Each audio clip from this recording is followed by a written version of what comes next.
President, ladies and gentlemen.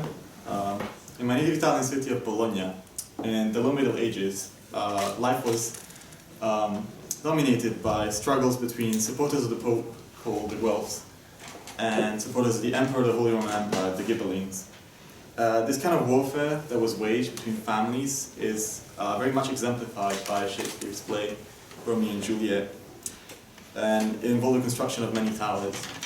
This summer I hosted a very good American friend of mine in Bologna, and in passing one of these towers, I mentioned the struggle between the Pope and the Empire to him. He was surprised to hear this, and said, "Wow, this was built during the Roman Empire?" To which I said, "The Holy Roman Empire." And he asked, "What's the difference?"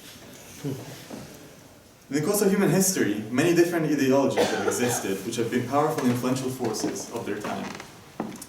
Jacobite pirates have raided Dutch vessels in the Caribbean, guild prophets of forgotten religions have led slaves to revolt against their masters, and the Pythagoreans killed a man who proved that the square root of 2 is neither even or odd.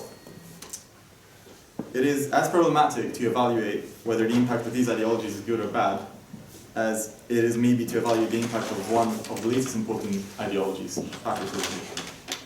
What is good and what is bad? Humanity is cosmically insignificant.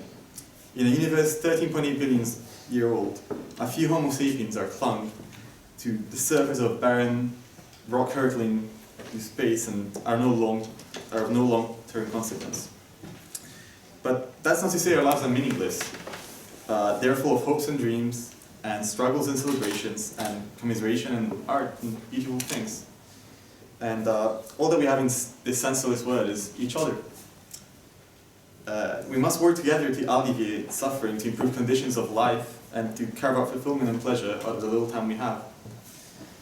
Patriotism may have been a force for good in human history during the 19th century, when it was used by different peoples to unite societies that were previously fragmented and separated by regional social differences, and to promote civic and anti-clerical values. As the war became smaller, though, patriotic and nationalistic behavior started to become more problematic and senseless.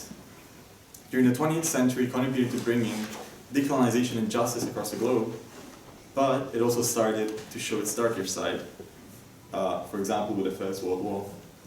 Today we live in an even closer and smaller world, and we are faced with problems that require cooperation between everyone. Climate change, global health, and security are all examples of problems that require strong, supranational institutions to be tackled efficiently. In this globalized world, it makes very little sense to conflate altruism and patriotism. Many nationalists are today proclaiming the social functions of jingoism, saying that if you love your country, you won't litter, or abandon puppies on the side of the road, or hide your money in tax havens. This is quite exemplified by certain Tories who, struck by the light on the road to Damascus, claim to be men of the people, and loudly proclaim the social conscience and closeness to our fisherfolk that voted for Brexit. These claims are as ridiculous as it is the idea that you need patriotism to be altruistic. If anything, there are more examples of people using patriotic sentiment as a way of justifying their malicious actions rather than their good deeds. The authoritarian governments of Russia or Saudi Arabia, the invasion of their citizens' privacy or the breach of their human rights is done for the good of the nation. It's a patriotic action. Cosmopolitanism and civic values are much better than patriotism at promoting peace, happiness, and cooperation on a global scale. I don't need to love my country to be a good citizen, and to me, the latitude and longitude at which a person came out of the mother's womb doesn't matter. It's irrelevant to how I treat them.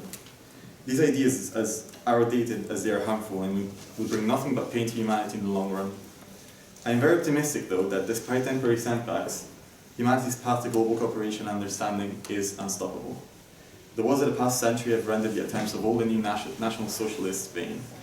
Dulce decorum non est pro patria more.